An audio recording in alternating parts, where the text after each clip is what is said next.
इस बार जब चित्रा कप लेने के लिए अपना हाथ आगे बढ़ाती है तो उसे फिर एक बार अनुराग की कलाई का निशान नजर आता है।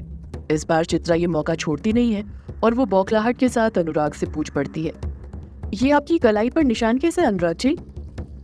चित्रा के ये सवाल पूछते ही अनुराग भी अपनी कलाई की तरफ देखने लग जाता है, पर चित्रा के सवाल का कुछ जवाब नहीं देता है। वो भी चित्रा की तरह एकटक नजर से अपने हाथ में बने पानी की बूंद वाले निशान को देखते रहता है, जैसे उस निशान को देखकर वो भी किसी गहरी सोच में खो गया हो।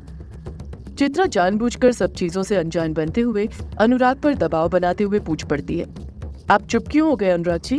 बताइए ना, ये निशान कैसा है? क्या ये कोई टैटू है जो आपने कुतवाया है? अनुराग ना में अपना सिर हिलाते हुए कहता है, नहीं नहीं चित्रा जी, ये कोई टैटू नहीं है। चित्रा अनुराग को उसी की बातों में घेरते हुए कहती है, अगर ये टैटू नहीं है तो फिर क्या है अनुराग जी? अनुराग चित्रा के सवाल का जवाब देते हुए कहता है, ये मेरा बर्थ मार्क है चित्रा जी, बचपन से ये मेरी कलाई पर बना हुआ है। चित्रा अनजान बनते हुए अनुराग से पूछती है, ऐसा बर्थ मार्क मैंने पहले कभी नहीं देखा अनुराग जी, इस बर्थ मार्क का मतलब क्या है? अनुराग को चिढ़ते हुए कहता है, चित्रा जी अब मैं कोई ज्योतिषी थोड़ी हूँ जो मुझे इस बर्थ मार्क के बारे में पता होगा, मेरे लिए तो ये नॉर्मल सा बर्थ मार्क है।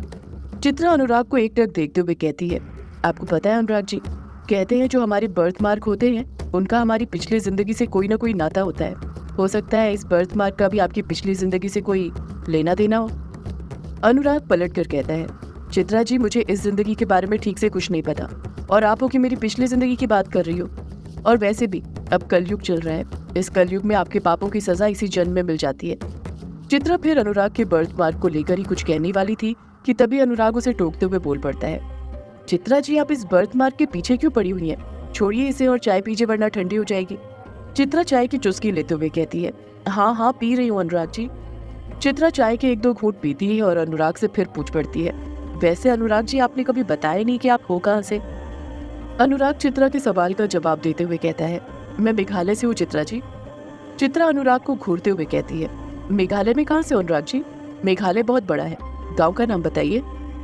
अनुराग जवाब देता है, मेघालय में मेहंदी पथार है, वहीं पर एक छोटा सा गाँव है बंगला मुड़ा, और वहीं पर मेरी एक कोठी है जिसे लोग ग्रेवयार्ड कोठी के नाम से जानते हैं।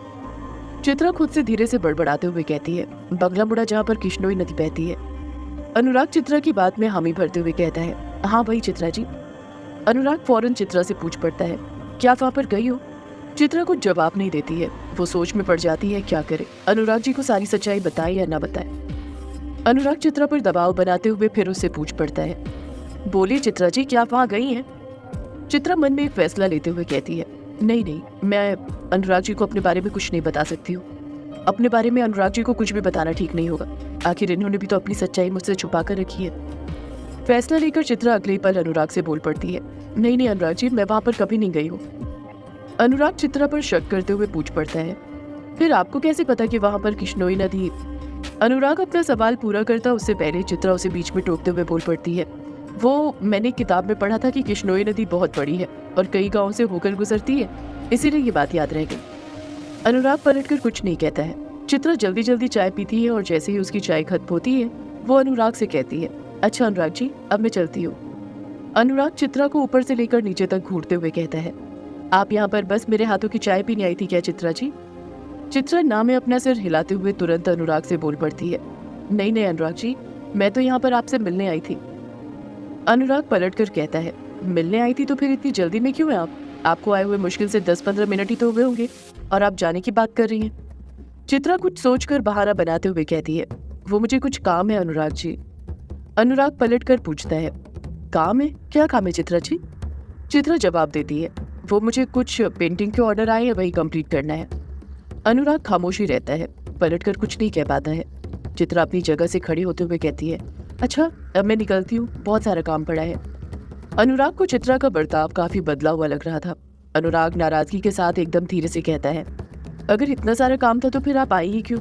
वैसे तो जब आप आती हैं तो घंटों बैठा करती हैं, पर आज पहली बार इतनी जल्दी जा रही हैं। चित्रा अनुराग के सवालों का कुछ जवाब ही नहीं देती है, बस उसे बाय कहती है और वहां से निकल जाती है, जैसे उसे बहुत जल्दी हो वहां से जाने की। जैसी चित्रा वहां से जाती है, आंसू की बूंद के अंदर फिर से हलचल शुरू हो जाती है।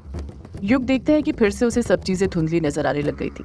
कुछ देर बाद जब आंसू की बूंद की हलचल कम होती है तो उसे उस बूंद में चित्रा नजर आती है। चित्रा युग से नम लहजे के साथ कहती है, युग बेटा, उस दिन घर आने के बाद मैं रात भर रोती रही। मैं तुम्हें बता नहीं सकती कि उस रात मुझ पर कितना बड़ा कहर टूट पड़ा था। वो गुलाब जो मैंने अनुराग के लिए लिया था वो मेरे बैग में ही रखा रह गया। वो बातें जो मुझे उससे कहनी थी वो सारी बातें मेरे दिल में ही दबी रह गई थी। मेरे सारे अरमान टूट कर चकनाचूर हो गए थे और सिर्फ मेरे अरमान ही नहीं टूटे थे, मैं भी पूरी तरह टूट चुकी थी। मेरे समझ नहीं आ रहा था कि इतने दिनों से मैं जिस शख्स के साथ थी वो भक्षानर कैसे हो सकता था। अनुराग को देखने से तो लगता ही नहीं था कि उसके अंदर भक्षानर के जरा से भी गुण है। चित्रा एक लंबी आह भरते हुए फिर कहती है, उस रात में इतना तो समझ गई थी कि अब अनुराग से मेरा मिलना ठीक नहीं है। मैं और अनुराग एक नहीं हो सकते हैं। मैं नहीं चाहती थी कि फिर भक्षानर और महाडायन वाली कहानी को दोहराया जाए, फिर एक डायन को भक्षानर से प्यार हो और फिर उस डायन की जिंदगी तबाह हो जाए। मैंने अपने दिल पर पत्थर रखकर ये सोच लिया था कि मैं अपने प्यार को भूल जाऊंगी, अनुराग से दूरियां बना लूंगी। अनुराग से दूरियां बनाने के लिए मैंने उसे फ़ोन कॉल करना, मैसेज भेजना बंद कर दिया था। यहाँ तक कि मैंने उससे मिलना भी बंद कर दिया था। पर कहते हैं ना, जिसे आप भुलाने की कोशिश करते हैं वही शख्स आपको बार बार याद आता है, क्योंकि वही शख्स था जिसके साथ आप कभी अपनी जिंदगी बनाना चाहते थे। चित्रा रोते हुए युग से कहती है, बहुत वक्त लगा है किसी को अपने दिल में बसाने के बाद उसे दिल से उतारने में।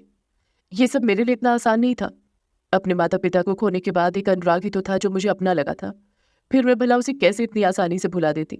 हर वक्त हर लम्हा अनुराग का ख्याल ही मेरे मन में आता था। मैं उससे मिलना चाहती थी, उससे बात करना चाहती थी, पर यह सोचकर कि वो भक्षानर का वंशज है, मैं अपनी सारी ख्वाहिशों का गला घोट दिया करती थी। उन ख्वाहिशों को अपने दिल में ही दबा लेती थी, किसी को नहीं बताती थी। चित्रा नम लहजे के साथ कहती है, अनुराग के मिलने के बाद मुझे मेरी जिंदगी लगने लग गई थी। उसे मैं जीने लग गई थी, पर उससे बिछड़ने के बाद वो जिंदगी जीना तो दूर, कट भी बड़ी मुश्किल से रही थी। वक्त काटना मेरे लिए मुश्किल होते जा रहा था। पर कहते हैं ना, वक्त अच्छा हो या बुरा कट ही जाता है। और मैं भी धीरे धीरे अनुराग को भूलने लग गई थी। अपने माता पिता की कुर्बानी को याद करके मैंने अपने प्यार को भी भुला दिया था। 1 महीना हो गया था, ना मैंने अनुराग को कोई कॉल मैसेज किया था, ना ही अनुराग ने मुझे कोई कॉल मैसेज किया था। मेरे पास अनुराग को कॉल या मैसेज ना करने का एक कारण था, पर अनुराग का मुझे कोई कॉल या मैसेज ना करने का कारण मुझे समझ नहीं आ रहा था।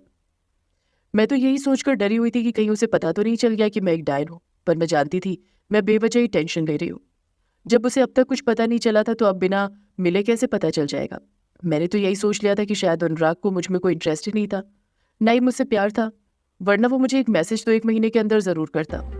मैंने पूरी उम्मीद छोड़ दी थी अनुराग के मेरी ज़िंदगी में आने की। मैंने भी फिर से नई ज़िंदगी जीना शुरू कर दिया था। पर कहते हैं ना, अगर आप किसी से सच्चा प्यार करते हैं, वो भी पूरी शिद्दत के साथ, तो वो लौट कर ज़रूर आता है। ऐसा ही कुछ मेरे साथ हुआ था। 1 महीने बाद अनुराग मेरी ज़िंदगी में वापस आया।